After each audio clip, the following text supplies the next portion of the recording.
குறிப்பெடுத்துக் கொண்டு சொன்னார்கள். நாங்கள் பொறுத்துக் கொண்டிருந்தோம்.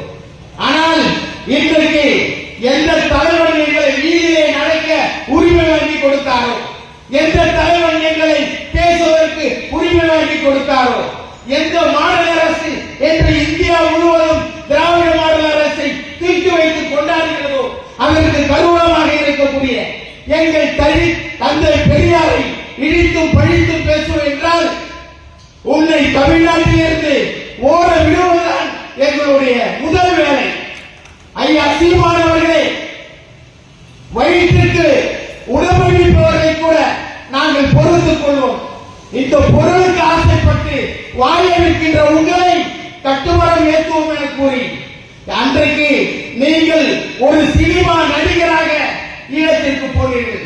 ஆனால் என் தலைவன் போகின்ற பொழுது பாராளுமன்ற உறுப்பினர், ரகசிய காப்பு உறுதிமொழி எடுத்துக்கொண்ட பாராளுமன்ற உறுப்பினர், நீ சென்றது சொகுசு விமானம். என் தலைவன் ஈழத்திலே இந்திய படையும் சிங்கள படையும் போர்மனை போய்ந்து கொண்டிருக்க போது பாதுகாப்பற்ற படைகளே கைத்தலை தண்ணீரை சென்றவர் எங்கள் தலைவர் பிரபாகரன். நீ சென்றது விளம்பரத்திற்காக எங்கள் தலைவரை, விடுதலை புலிகளின் தலைவர், தமிழ் தேசிய தலைவர் ஒரு சிறப்பு விருந்தினராக அழைத்தார். அன்றைக்கு எங்கள் தலைவருடைய பயணம் அன்றைக்கு தமிழ்நாட்டு இளைஞர்கள் மத்தியிலே ஒரு சாகச பயணமாக கொண்டாடப்பட்டது. 38 விடுதலை புலிகள் எங்கள் தலைவர் அவருடைய இல்லத்திலே வைத்து 1.5 மாதங்கள் மருத்துவம் கொடுத்து சாப்பாடு போட்டார். இதையெல்லாம் எந்த இடத்திலாவது எங்கள் தலைவர் சொல்லியிருப்பாரா? விடுதலை புலிகளை வீட்டிலே வைத்து மருத்துவம் பார்த்தார் என்பதற்காக எங்கள் தலைவரின் தம்பி கொடா சட்டத்திலே கைது செய்யப்பட்டார்.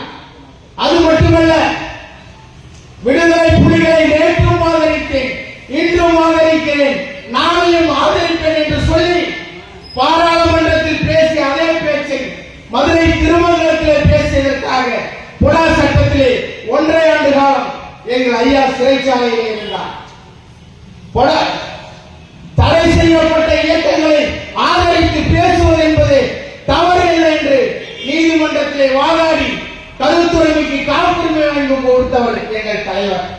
இதற்கெல்லாம் உத்தாரணமாக எங்கள் தமிழ் தேசிய தலைவர் ஐயா பிரபாகரன் அவர்கள் நமது பொதுச் செயலாளரை பற்றி பேசிய ஒரே ஒரு கருத்து, இவ்வளவு சாகச படைகளுக்கு மத்தியில் 1.5 மாத காலம் எங்கள் ஐயா புரட்சி புயல் வைகோ ஈழத்திலே இருந்ததற்கு நான் 1000 முறை உயிர் துறக்க தயாராக இருக்கேன் என்று தமிழ் தேசிய தலைவர் பிரபாகரனால் புகழாரம் சூட்டப்பட்டவர் எங்களுடைய தலைவர் புரட்சி புயல் ஐயா வைகோ அவர்கள். இதுவரையிலே ஈழ வரலாற்றிலே பெல்சன் பிரகடனம், ஈழ தீர்வுக்கு ஒரே தீர்வு, பொது வாக்கெடுப்பு என்று உலக தலைவர்கள் மத்தியிலே, உலகெங்கும் வாழும் தமிழர்கள் மத்தியிலே கொண்டு சென்றவர் எங்கள் ஐயா புரட்சி புயல் ஐயா வைகோ என்பதை சொல்லி வாய்ப்புக்கு நன்றி கூறி விடைபெறுகிறேன். நன்றி, வணக்கம்.